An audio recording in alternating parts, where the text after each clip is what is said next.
Now, if you want to destabilize any country, anywhere in the world, you do so by destroying its energy supply.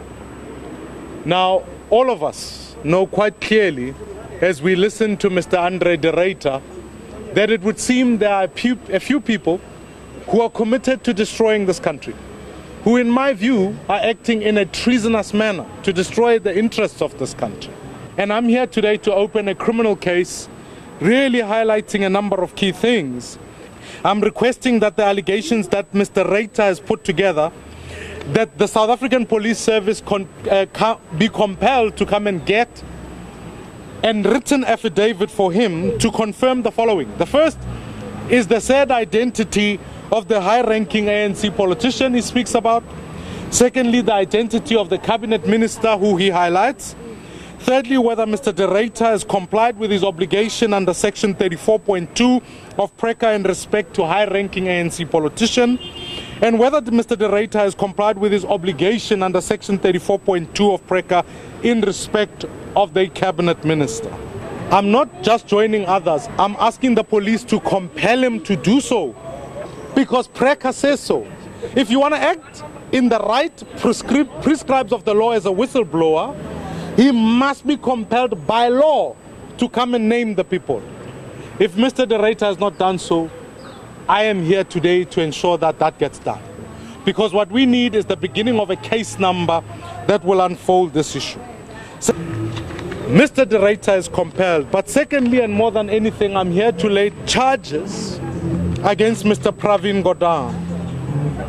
I hold the absolute view that he, as he has confirmed, was the minister who was informed. Mr. Pravin Gordhan is equally compelled, if to come to the SAPS to be investigated on this issue.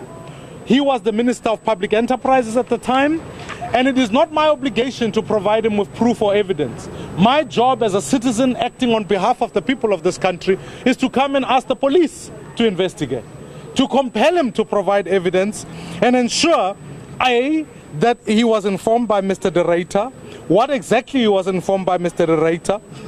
The third and most crucial component of why we are here to lay charges is to say that if a cabinet minister, of which Mr. Pravin Gordhan is part of, and there were acts that were taking place at Eskom, he should, by law, have reported it to cabinet and by further extension should have informed the president. So thirdly, I'm not going to allow Mr. Ramaphosa to lay off the hook here. I will certainly be requesting for cabinet to ensure that it suffices whether an investigation did in fact take place. Furthermore, whether the president took any particular action upon allegations of corruption, particularly that sabotage a state-owned enterprise and a national key point as is Eskom.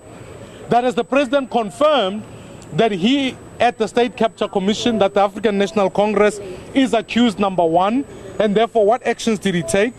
When was he informed? And ultimately, is he still satisfied that he's acting in line with his executive oath of office, which states quite categorically that he will defend the Constitution and all of its related laws? If PRECA is being violated here, the president must be the first citizen to act in defense against this. Let's be clear about a couple of things. Anyone stands up in public and says a crime is taking place and fails to report it, must report it to the police. I've submitted an annexure. I'm asking Mr. de Ruyter to come before us. Secondly, I'll be serving the president with a legal letter asking him to explain what his actions were and what steps did he himself take.